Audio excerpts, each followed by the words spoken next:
Hey, good afternoon, you beautiful people. This is your girl from Mike coming at you with a brief word. So I responded to a post earlier on red flags, and it really got me to thinking. When we talk about red flags, we often correlate it with, toxic behavior, lying, manipulating, gaslight, control, any form of abuse, red flags. But then I started thinking, you all, if red flags are warning signs or an indicator that there's a potential problem, that means it also can mean different for different people.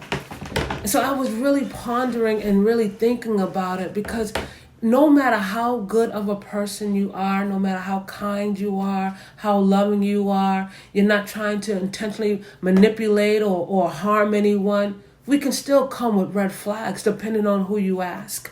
I'll use myself as an example, right? For years, many of you know, I dealt with jealousy. I dealt with low self-esteem, not knowing my worth, seeking validation for years. And I realized that it probably cost some of my relationships, right? Not even thinking about it until years later when I began to experience the very things that I was dealing with.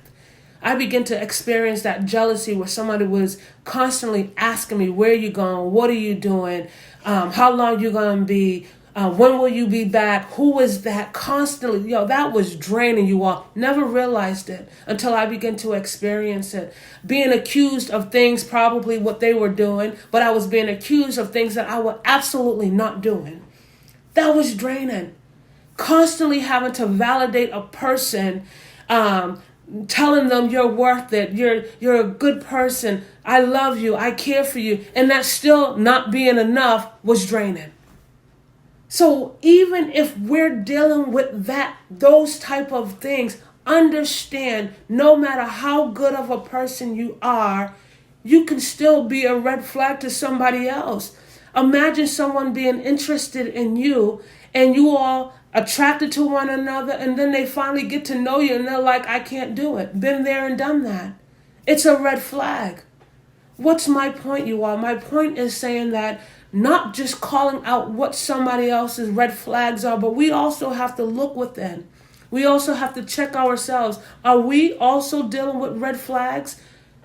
That jealousy, that low self-esteem comes from a root of something. And as God shared with me, we're not in need of patchwork. We're in need of healing. We're in need of deliverance. It's easy to call out what somebody else is doing or their toxic behaviors while ignoring ours. But in these times, you all, I think it's really important, as we're talking a lot about self-care and all these other things, for us to really do the work within. Be blessed.